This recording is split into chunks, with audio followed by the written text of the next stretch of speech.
When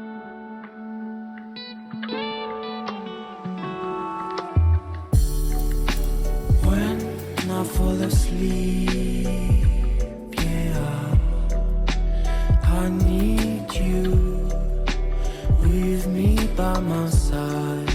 It's all I know now. I need you with me by my side.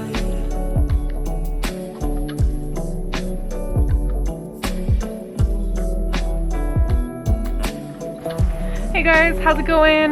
Welcome to a little day in my life vlog. I haven't really filmed in a while, so I want to take you guys along on a pretty standard day in my life. It's Easter Monday, so I have the day off. It's a statutory holiday. I'm just getting ready now and I'm gonna go head out and check out a part of the island where my friend wants to live. She's looking for an apartment, so I kind of want to walk around the area to make sure it's a nice spot for her. Do a bit of gardening, show you guys my garden, my spring garden, see how it's kind of going. It's April here in Canada, so it's finally warm enough to kind of have my short sleeves on, which is extremely exciting. So it's just like kind of a happy day today because it's been a long winter. Anyone who's gone through a long dark winter would know what I mean, of like those first days where it's sunny and warm and you can finally go outside. So I'm just enjoying that. So I'm gonna go ahead and get ready, and then I'm gonna go head out to the spot where my friend wants to live, maybe see what's around the area. I don't know, but let's go.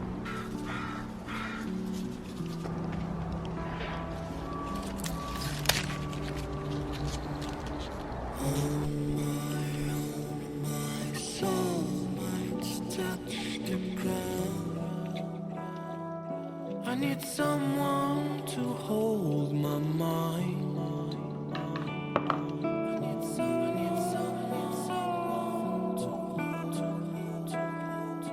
I need someone to hold my mind. Okay, so I'm walking to my friend's place that I'm checking out for her, just to kind of see what the neighborhood is like. The city that I live in has extremely expensive real estate, extremely expensive housing and apartments. So I try to just help my friends out when they're looking for housing because I know how hard it is. I currently have my own housing struggles. So just gonna walk around a bit, then maybe head to the beach. Just walking to the beach now. I'm in a really nice neighborhood, strolling my way to one of the white sand beaches here near my house. These are some of the little libraries that they have around Victoria.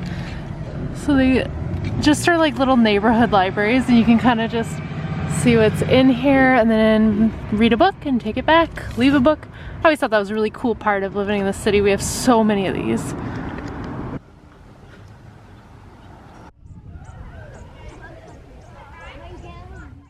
So I'm here at the beach. There's some really cool tide pools right now, and as a coastal ecologist, I get really excited about tide pools.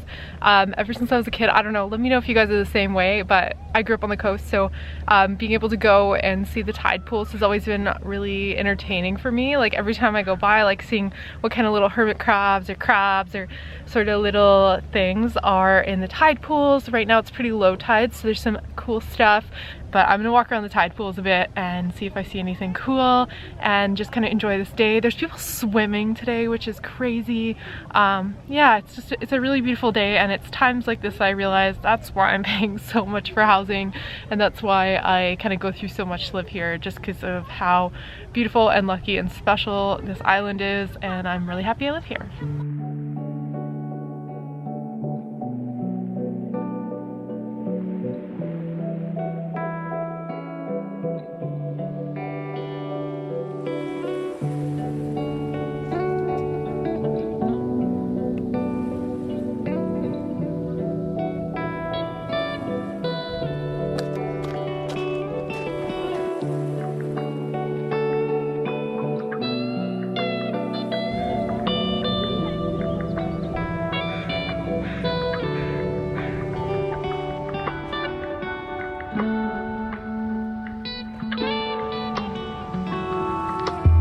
It is so cold. I am swimming. This is kind of swimming if I have up to my knees. Oh, my knees in water in Canada in April. It's so cold. The most dangerous animal in Canada. Trust me, you do not want to get on the wrong side of a goose. So the reason why I actually really like this beach is you can see the other islands nearby. So this is actually Washington if you go far enough. It's San Juan Island, Orcas Island. We're not allowed to go there right now, so this is as close as I'm gonna get. My uncle lives out there, so it's kind of exciting. I always like pretend to wave at him. But I am on Vancouver Island, so this is a bit of a much bigger island than San Juan and Orcas, but it's cool to come out here and on. Oh, I can't see, you can only see the tip, but there's no way my camera's gonna pick it up, but you can see Mount Baker, way off in the distance, which is a beautiful, massive, glacier-capped mountain in Washington. So this is also one of the nice white sand beaches on Vancouver Island, because we have a bunch of rock beaches. So, okay, now my feet are really cold. I need to get out of the water.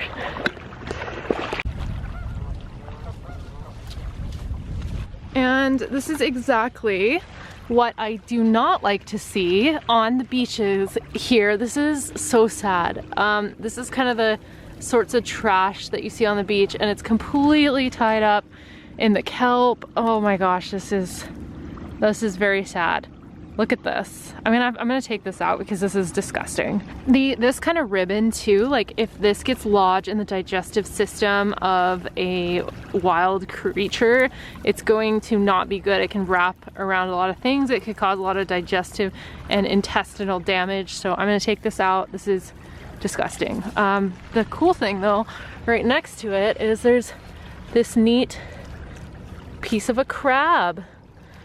Probably left by a seagull or something like that.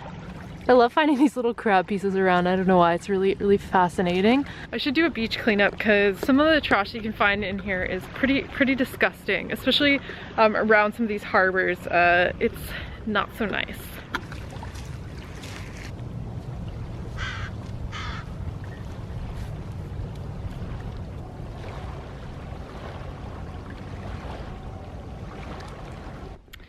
So I haven't done it yet. I'm still working on it, but this plastic disgusting sea mess reminding me of it was I'm going to make a review of the movie Seaspiracy, which is a new documentary out on Netflix. Oh, I see the heron over there. There's a really cute heron. He's just hanging around looking at me.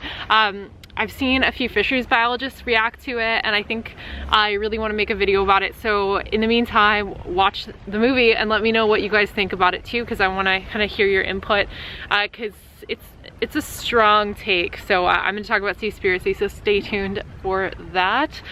You know, we're slowly getting our vaccines here. Like, I haven't gotten mine yet, and I'm still a ways away because our rollout's like slower than the United States. But the nice thing is we're on the island, and there's maybe a little bit less people than the mainland, and there is some like non-essential travel requirements going on right now. So everyone's pretty much just sticking to home.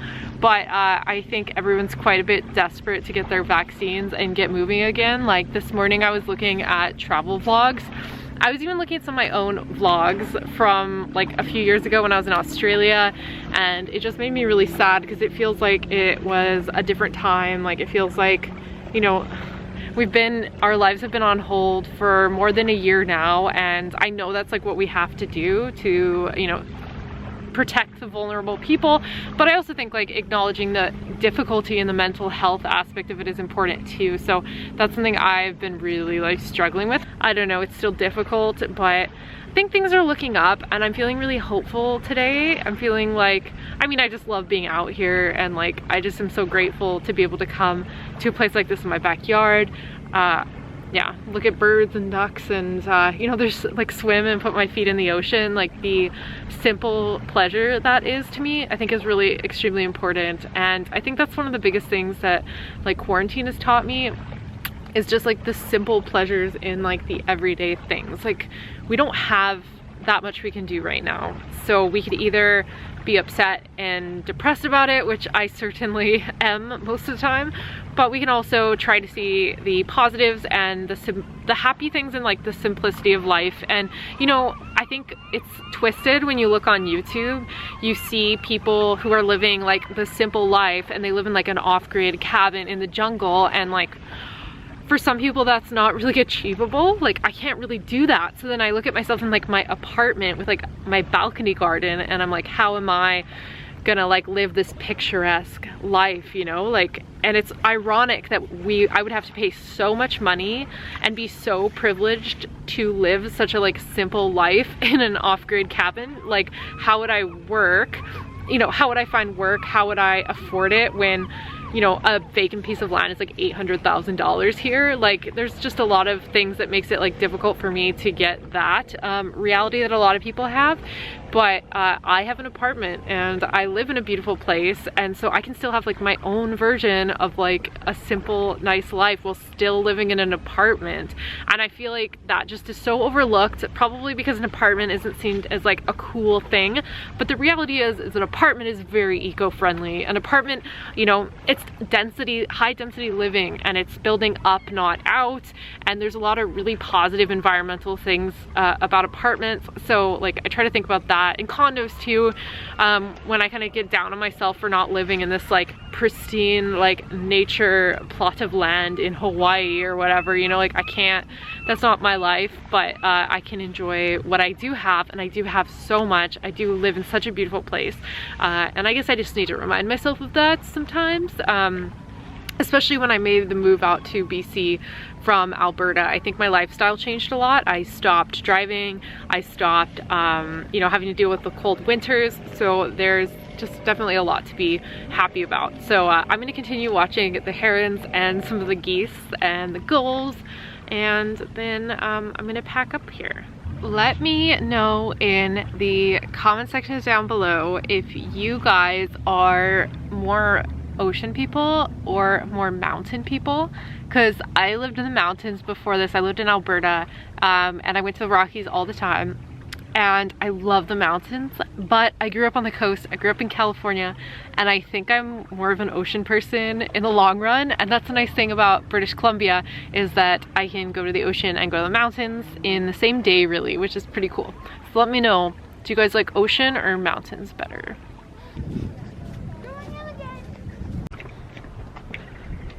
Okay, I'm back in my part of town. Not as fancy, basically, as the place I was in. I'm headed home, but I really want to show you guys my garden. I wanted to I actually filmed it earlier today, but I wanted to put it at the end of the video in case you didn't care about my garden and you wanted to skip off now. But I'm gonna give you guys a little tour of my garden, and then I'm gonna wrap up this day in the life video. So let's cut to my garden. Okay, so I'm getting my spring garden going. I have a plate of seedlings that I actually put together on another video, but they're doing pretty well. So the seedlings that I'm growing from seed here are, this is calendula, which I grew last year. It self-seeds pretty easily too, so actually I grew it from the seeds that I just got from my own flowers and letting them go to seed. And then this is kale. This is dinosaur kale right here, and this is what you see when I show you guys my garden. My kale from last year is flowering, so it has these big yellow flowers. The pollinators love the flowers, so I let it flower and go to seed every year. And then once the flowers die off, I will pull them out and plant these new kale so that I can get leaves for eating, basically, this year. Once they go to seed, the leaves aren't as good. They're a little off, but hopefully some fresh kale will be good this spring. And right here, I don't know how well you guys can see here, this is marigold. So the marigold is just an ornamental plant. Marigold also has some medicinal uses. So the marigold's also an important cultural plant. It's really common in a lot of Mexican cultural events such as Dia de Muertos, so I always kind of enjoy growing a little bit of marigold throughout the year.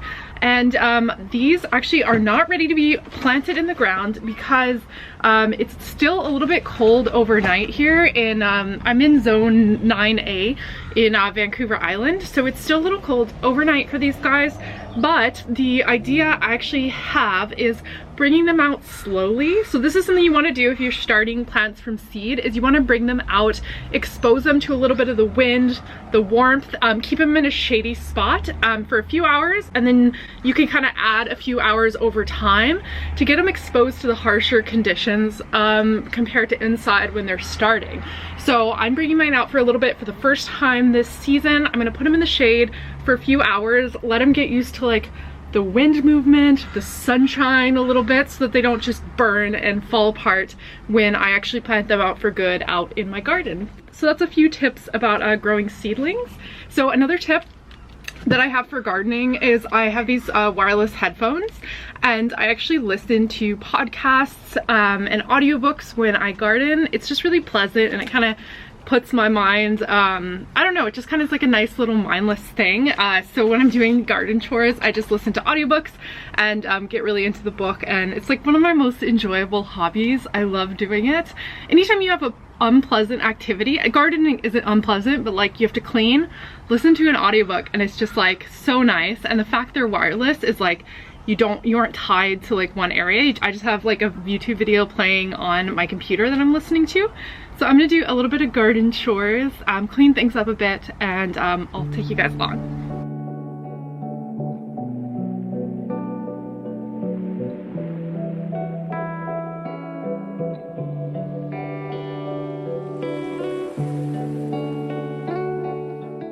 I have a little bit of extra soil that's not being used, so I'm going to take my little like dead leaves that fall off and just kind of rebury it into the soil so that it breaks down over time.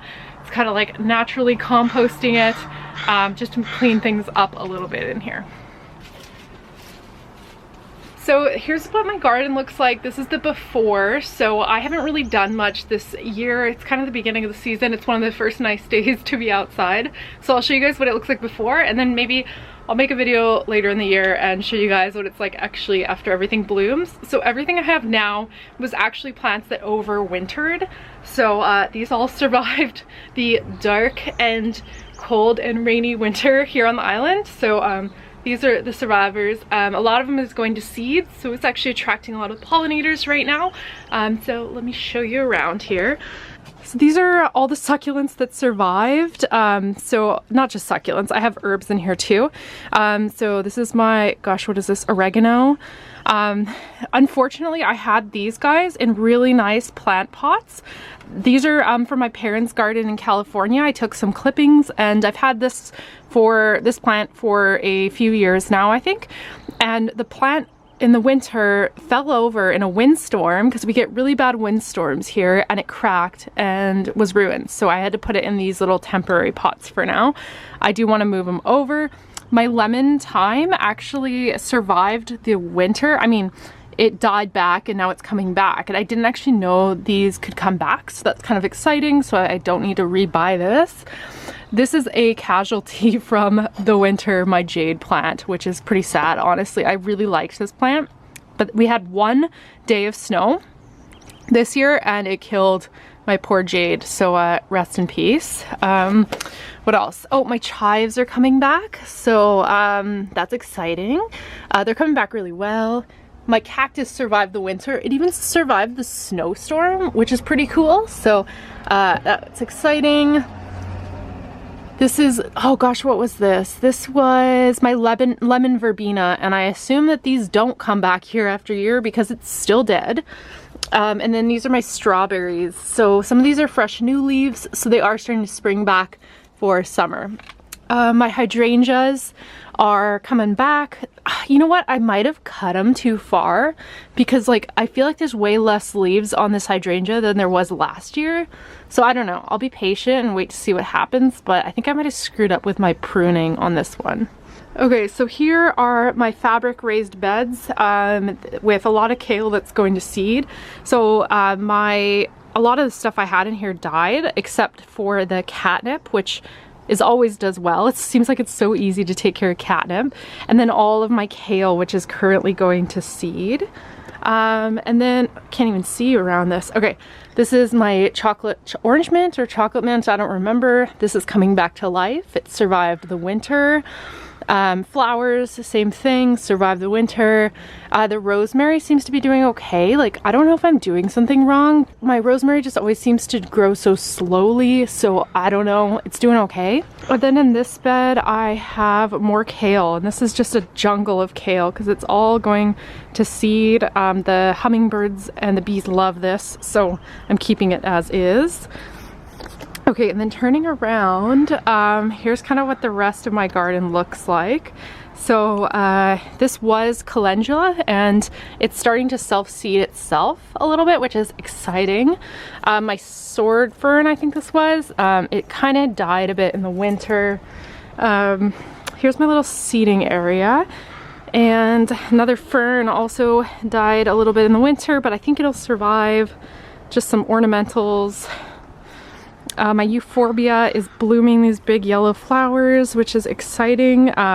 If you have one of these, I think it's called like euphorbia or like spurge plant, just make sure you wear gloves when you cut it, because it has the milky sap is toxic. So be careful with these guys. Okay, and then this is what the remainder of my garden looks like. It's a little sparse, but in this planter right here, we have dandelion, but I think I killed it in the winter snow because it never bloomed, and all the other dandelions in town are blooming. So there's that.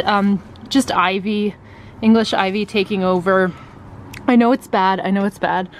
More dandelion. Oh, my hummingbird is all cracked. And then over here, some just crappy little things of kale going to seed. This is my jasmine plant, and so it's kind of coming back a little bit, but it hasn't quite bloomed, but there are a little bit of blossoms that are maybe gonna come up there. So this thing smells so good in the summer, so I planted it next to my like reading chair because I just really like to smell that smell. And then these were my tomato plants, but they obviously died during the winter, so I'm leaving these dedicated to more tomatoes. Vining, I vine them up, these sorts of things. And then this is my big pot here. So I don't really have anything in here right now. These are just weeds, a little bit of kale that just I think seeded itself here. Some random little things. Oh, and this is my cilantro. Cilantro is pretty self-seeding, so it's actually self-seeded itself from seeds that I let go to seed last year. I eat a lot of cilantro, honestly more than my garden can ever support, so I still end up buying cilantro, but it's like free. I mean, it's seeding itself, so might as well take care of it. And my hummingbird feeder, which has been very well used this winter.